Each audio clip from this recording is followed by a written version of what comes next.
আশিকে রাসূলদের ভিতরে এমন এমন আশিকে রাসূল ছিল যে আশিকে রাসূলের ভালোবাসার উপহার দেওয়ার জন্য সরকারে মদিনা মদিনাতুত তাইয়্যিবা থেকে জিন্দা হয়ে দেখা দেওয়ার জন্য এসেছে। কথা বলুন, সেই নবীকে আমরা চাই কি চাই না? সেই নবীকে মোহাব্বত করতে চাই কি চাই না? দুই হাত তুলে বলেন চাই কি না? আল্লাহ পাক কবুল করুক। আরো জোরে বলেন না আমিন। এই নবীর প্রেমে জীবন যদি উৎসর্গ করতে পারেন কিছু লাগবে না ভাই।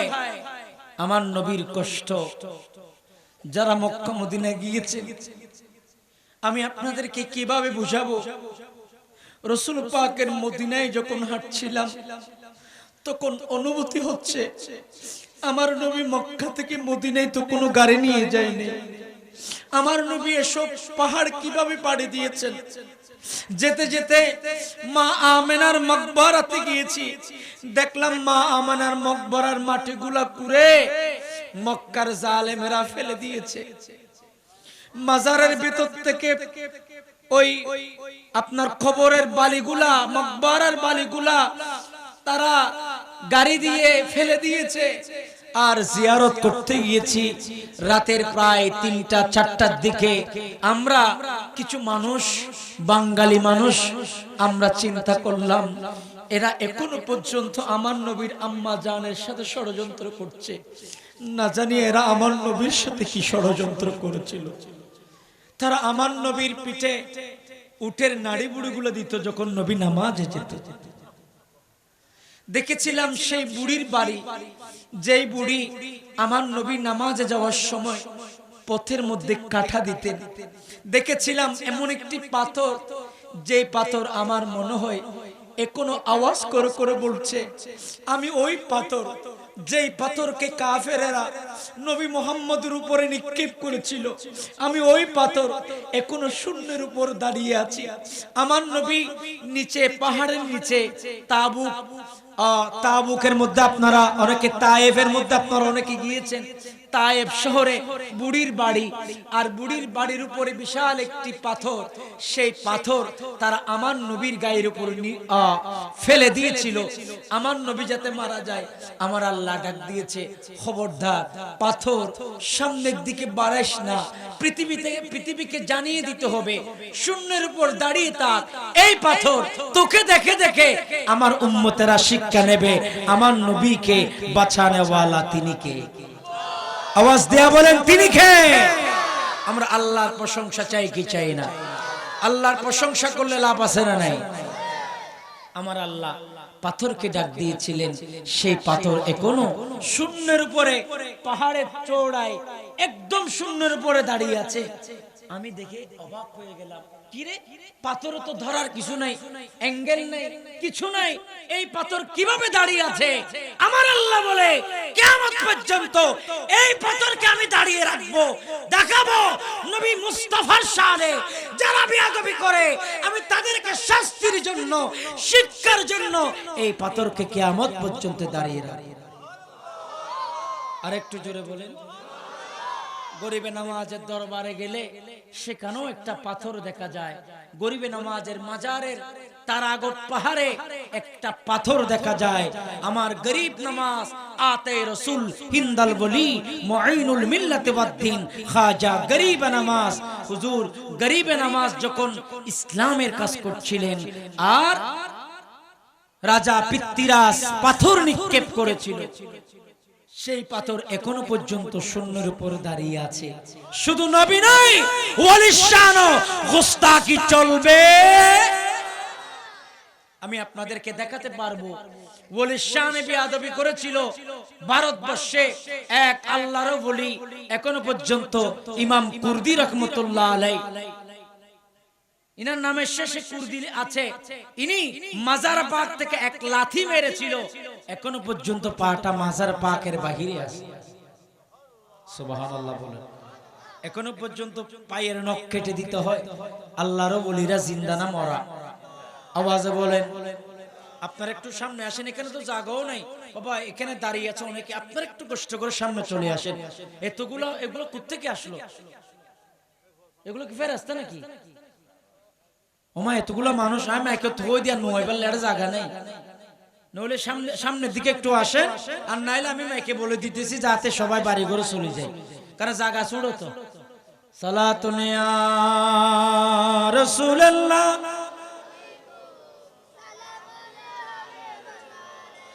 সালাতুন ইয়া রাসূলুল্লাহ আলাইকুম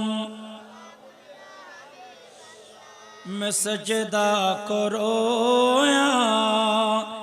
के दिल को संभालो, मैं सजदा करो के दिल को संभालो, मुहम्मद की चौखटा नजर आ रही है, उसी बेखुदी में कोई क्यों न जाओ, तड़फ कमले वाले तड़फा रही है, सलातुन या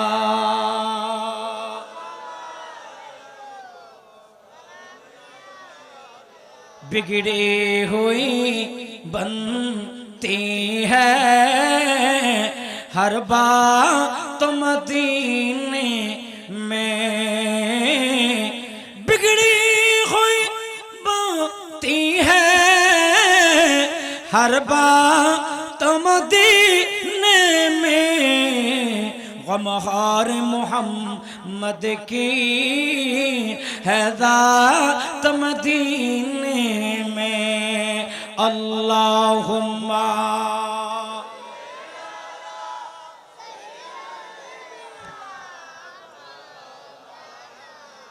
वअला आले से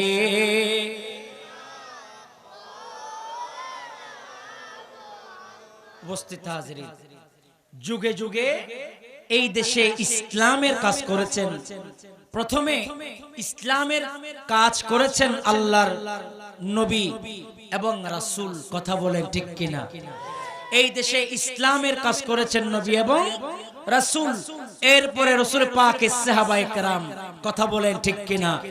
এরপরে তাবিঈন, তবে তাবিঈন, আইমে মুস্তাহিদিন, সলফে সালিহিন, এরপরে গৌস পাক আব্দুল কাদের জিলানী, একটু জোরে বলুন সুবহানাল্লাহ। এরপরে এই দেশে ইসলামের কাজ করেছেন গৌস পাক আব্দুল কাদের জিলানীর পরে তিনি যাদেরকে হুকুম দিয়েছেন এদের ভিতর থেকে আতায়েগঞ্জ হযরত খাজা গরিবে নামাজ, আতায়ে রাসূল, হিন্দাল ওলি, মুঈনুল মিল্লাত ওয়াদ দ্বীন খাজা গরিবে নামাজ, একটু জোরে বলুন সুবহানাল্লাহ। আর আজ থেকে যদি 700 বছর আগে আমরা হিসাব করি, দেখবেন সেই গৌস পাকের বেটা যিনি বাংলার জমিনে জিনার মাজার শরীফ, ওই হযরতে রূপুস যেটা রংপুরের মধ্যে সম্ভবত জিনার মাজার শরীফ রয়েছে, 700 বছর আগে এই দেশে ইসলামের কাজ করেছে। এবং বিশেষ করে হযরতে খাজা খান জাহান আলী রহমতুল্লাহ আলাইহি, তিনার পরে এই দেশে ইসলামের কাজ করেছেন। এরপরে আপনারা নাম শুনেছেন বাবা শাহজালাল ইয়ামনি, ইয়ামনের নাম শুনেন না? শাহজালাল ইয়ামনি বাবার নাম শুনেন না? সিলহট থেকে সিলেক্ট হয়েছে এই বাবা শাহজালাল ইয়ামনি এই দেশে ইসলামের কাজ করেছেন। বাবা শাহজালাল ইয়ামনির পরে এই দেশে ইসলামের কাজ করেছেন তিনি হলেন আল্লাহর জলিল কদর, আল্লাহর প্রেরিত ওলি, যে ওলিদের ভেতরে আমরা দেখি 250 বছর আগে এই আনোয়ারা জমিনে যার মাজার আছে তিনি হচ্ছেন শাহ আমানতের বংশধর হযরতে আলী রাজা কানু শাহ। সুবহানাল্লাহ বলবেন না? কয়শো বছর আগে? 250 বছর আগে।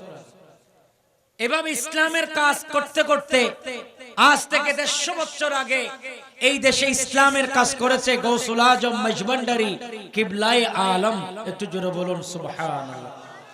এইভাবে ইসলামের কাজ চলতে চলতে আরবের জমিন থেকে কিছু আরবীরা বাংলার জমিনে আসতে শুরু করছে, কারণ এই চট্টলা এখন যেমন ধনী এই চট্টলা তখন থেকে পূর্ব পরিচিত ছিল। এই চট্টলার সাথে আরবের সাথে একটা ব্যবসায়িক সম্পর্ক ছিল। জোরে বলবেন না সুবহানাল্লাহ। চট্টগ্রামের সাথে আরব দেশের সাথে একটা সুসম্পর্ক ছিল। সুসম্পর্কের কারণে রাসূল পাকের অনেক কয়েকজন সাহাবায়ে কেরামের কথা উল্লেখ আছে। ইনারা এখানে এসেছিলেন, এখানে ইসলামের কাজ করেছেন। এভাবে আরব দেশ থেকে আসতে আসতে কিছু আরবি ওই কুতুব শরীফ দরবার, আজকে কুতুব শরীফ দরবার আপনারা শুনতেছেন, এটা কুতুবদিয়া ছিল না আগে, এটার ভিন্ন একটা নাম ছিল। সেখানে আরব দেশ থেকে কিছু মানুষ আসলেন, আস্তে আস্তে বসবাস শুরু করলেন। আর বসবাস শুরু করতে করতে এক পর্যায়ে সেখানে একজন মহান ব্যক্তির আগমন হলো, যার নাম শামসুদ্দিন রাহমাতুল্লাহ আলাইহি। একটু জোরে বলুন না সুবহানাল্লাহ। যার নাম হযরতে শামসুদ্দিন। ইনি কে? ইনি আমাদের দুনিয়ার স্বাভাবিক কোন শামসুদ্দিন শুনেন। এবং আরেকজন মহিয়সী নারী, যার নাম ছিলেন বদিউজ জামান। বদিউজ জামান, আজ যাকে আপনারা, যার উরুস শরীফে লক্ষ লক্ষ মানুষ যায়, যার উরুস শরীফের কথা বললে লক্ষ লক্ষ মানুষের জামায়াত হয়, শরীরের ওই পশমগুলা কালা হয়ে যায়। কুতুবদিয়ার মালিক শাহ কেবলার কথা বললে, গাউসে মুখতারের কথা বললে, পৃথিবীর প্রত্যন্ত অঞ্চল থেকে কুতুব শরীফ দরবারে মানুষ ছুটে আসে। কথা বলেন ঠিক কিনা? আওয়াজ দিয়ে বলেন ঠিক কিনা? সুন্দর একটা নৌকা বানাইয়া সে নৌকাতে পাল তুলিয়া যাব আমি বঙ্গোপসাগর পাড়ি দিয়া। সেই নৌকা যাব আমি বঙ্গোপসাগর পাড়ি দিয়া। যে তাই আমার মালিক শাহ আছেন সোয়া, যে তাই আমার মালিক শাহ আছেন সোয়া। আল্লাহুম্মা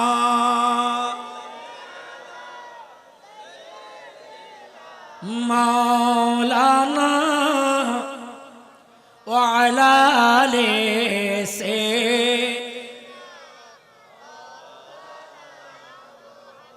আমার ভাইয়েরা, হযরত শামসুদ্দিন রাহমাতুল্লাহ আলাইহি এবং বদিউজ জামান রাহিমাহুমুল্লাহ, এই দুজন মুখিয়সী ব্যক্তির আমার ভাইয়েরা মিলনের মাধ্যমে এমন একজন আল্লাহর মাদারজাত ওলির আগমন হয়েছে, যার নাম কুতুবদিয়ার বাবাজান কেবলা গাউসে মুখতার মালিক শাহ রাহমাতুল্লাহ আলাইহি। ইনাদের বংশধর আরব থেকে এসেছে। কোথা থেকে? আরব দেশ থেকে এই দেশে তশরিফ এনেছিলেন